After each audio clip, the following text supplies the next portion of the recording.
He dismantled 23andMe in under 5 minutes. It's exposing a massive betrayal hiding in the fine print. Millions of Americans, including minors, handed over their DNA, only to have it quietly packaged and prepped for sale. What are you about to see is the moment the truth got cornered and couldn't escape. Mr. Till Savage, if I could just start with you. So how many customers do you have approximately?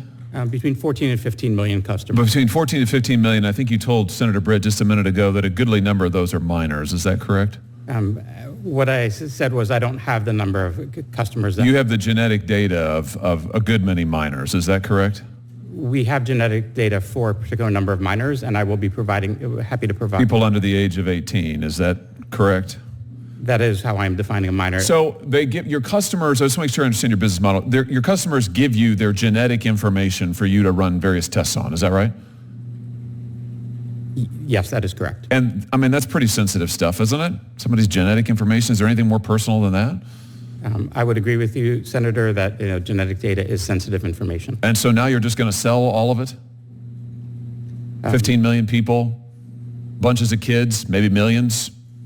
It's just going to be sold in the open market? As Senator, the good news, as I mentioned, is that the two bidders or buyers for the company, one is Regeneron, which is that's the big pharma company? It doesn't make me feel any better. It's a large pharmaceutical company. All right, so you're gonna take 15 million Americans' genetic information and you're gonna sell it to somebody, and your message to us is today, trust us, it'll be fine.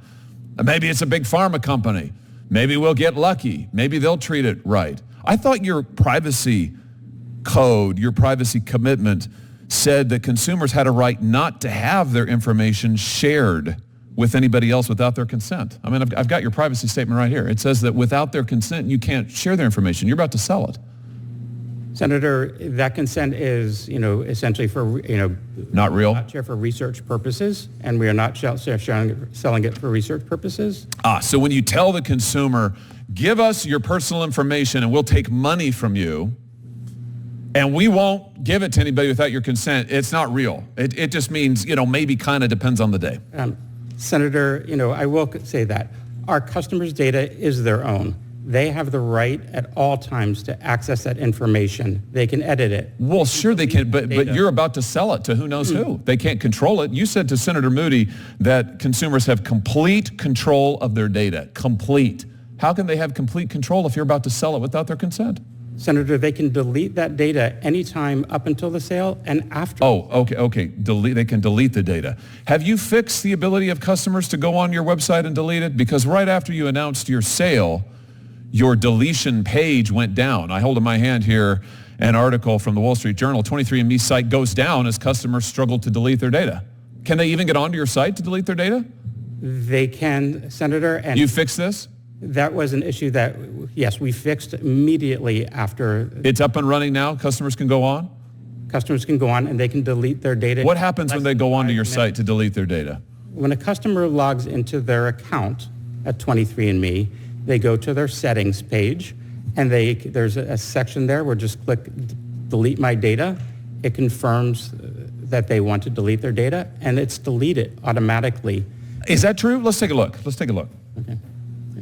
When they go onto your page, they get an opportunity. It says permanently delete the data. So they click the button that says permanently delete the data, and then they get a notification that says your account is no longer accessible. How do they know if they can't access their account anymore? How do they know their data's been deleted? Because we send them a notification that their information has been deleted. You send it once, and how long does that take?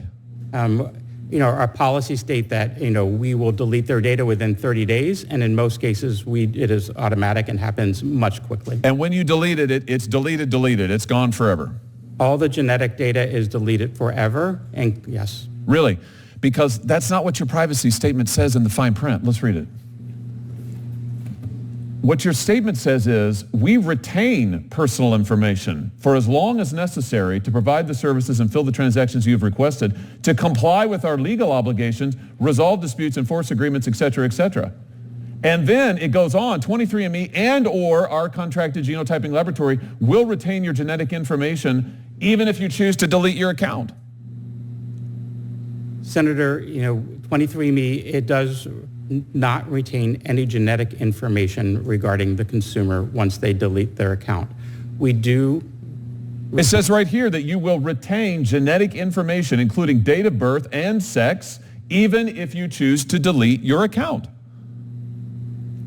This is your privacy policy. I'm just quoting from it. Senator, to the best of my knowledge, we do not maintain any genetic information. It says even if you choose to delete your account, we will retain your genetic information, date of birth and sex, even if you choose to delete your account. There is some information that we do retain, but not related to the genetic information. Right. But that, such as name, email address, and other.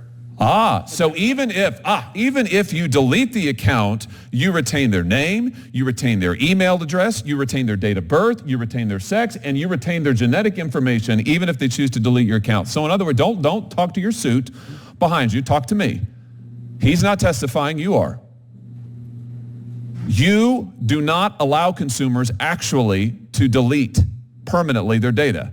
And when you said a minute ago to Senator Moody, at all times consumers have complete control of their data, that's just not true, is it?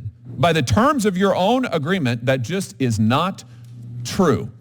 Senator, with all due respect, all of the genetic data is deleted. We are only With all due respect, what you are telling me is in direct contravention to what your own policy states, even if you choose to delete your account. In fact, what you do is you allow your consumers to delete their account settings, but their data isn't deleted.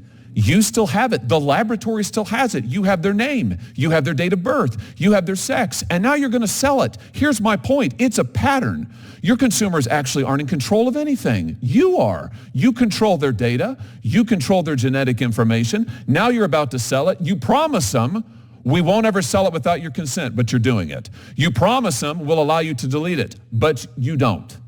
In fact, you've lied to them. Have you not? Senator, we have not. I assure you that we are deleting all of our customers who have requested. No, you're not. You're not, because your policies say they're not. And you're not deleting it because if you were, your company wouldn't be worth $300 million. No, don't read from what your guy behind you is shoveling talking points to you now. I don't want your talking points. I've read your policies.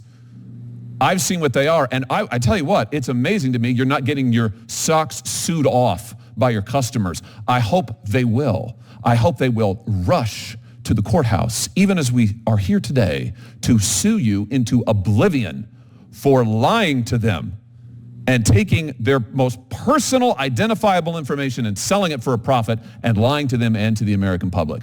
Quite frankly, Mr. Selsavage, what you're doing here has all kinds of implications, national security implications, all of it, but nothing is worse than taking the personal, identifiable information of American consumers and keeping it and lying to them about it while you make a huge profit off of it. It's unbelievable to me. It's absolutely unbelievable. This concludes our hearing. I want to thank each of the witnesses for taking the time to share your experience, your expertise, and your perspectives. Written questions can be submitted for the record until Wednesday, June 18th at 5 p.m.